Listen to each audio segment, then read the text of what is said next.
Ladies and gentlemen, introducing Xbox One. In 2013, Microsoft did something baffling.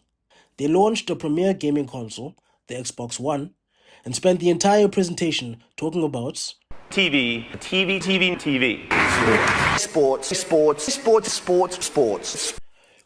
TV and sports.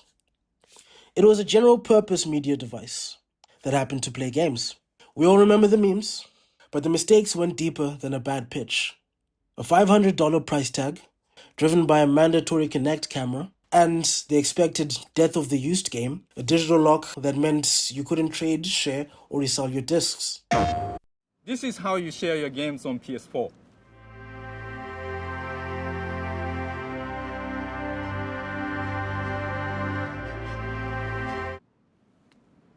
Thanks. It was a disaster, and it led to Xbox losing the generation, according to then future and now former Xbox head Phil Spencer. We lost the worst generation to lose in the Xbox One generation, where everybody built their digital library of games. But why?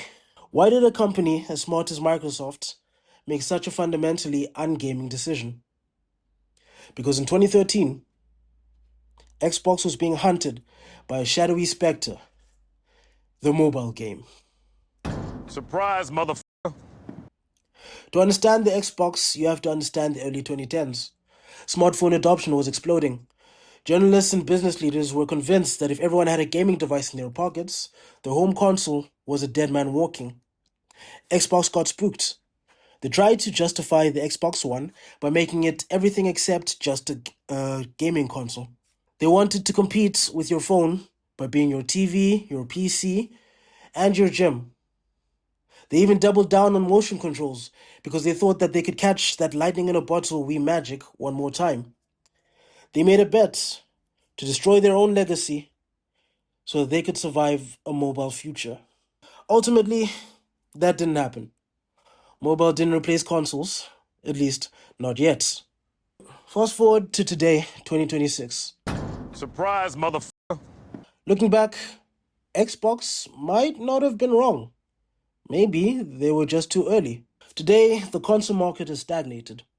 Phil Spencer himself admitted that the market isn't growing. In fact, it's shrinking. But mobile? Mobile is a juggernaut. It's the fastest growing sector in the industry. It is the most diverse, reaching every age and every gender. In fact, so many women have entered the market through mobile, they've been able to catch up to the amount of male gamers in terms of demographics. I can play Assassin's Creed on my phone now. I won't, but I can. Between the power of modern chips and the rise of handhelds like the Switch and the Steam Deck, the console experience is finally fitting in our pockets. That's why we have Call of Duty Mobile, Fortnite, and Destiny Rising. That's why Blizzard released Diablo Immortal before Diablo 4. Both Android and iOS. We don't have any plans at the moment to do PC. Do you guys not have phones? Yeah, you guys all have phones. People complained, then people paid up, and Blizzard made a buttload of cash.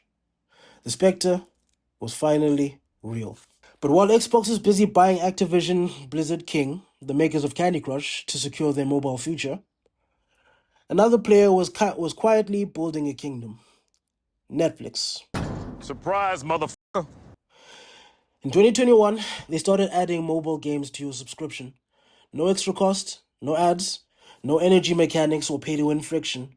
Just premium games like the GTA trilogy, Dead Cells, Hades, and 12 Minutes. It was a brilliant value add.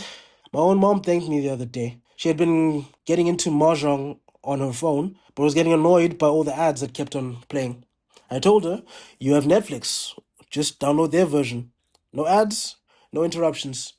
It saved her time and a massive headache. Now it's not on day one on Game Pass level. It's more in line with the core offering of Game Pass. Older games, classics, indies, and definitely low-powered enough to run on your phone. And for the price that you're already paying, if you have a Netflix subscription, it's an incredible library that you can take on a bus or a plane. Now here's the irony. Xbox is looking at mobile again. They're building an Xbox mobile store. They're even rumored to be looking at a partnership with, you guessed it, Netflix. Why? Why? Why? Why? Why? Why? Because Netflix has the reach. They have the pocket audience. In markets where console culture never really took off, they went straight to mobile and PC. And developers are looking to meet them where they are. That's why Assassin's Creed Jade is a mobile first title. Maybe it'll come to PC later, but we do not know. So Xbox right now is fighting for their lives. They recently raised their subscription prices by 50%, caused a mass exodus. People are looking for value again. And for the first time, Xbox isn't the one providing the best bang for your buck. In 2013, Xbox tried to kill the console to save itself from the phone. In 2026, they might just lose the crown to a streaming service that figured out mobile gaming better than they did. The Spectre is back, and this time, it's not leaving.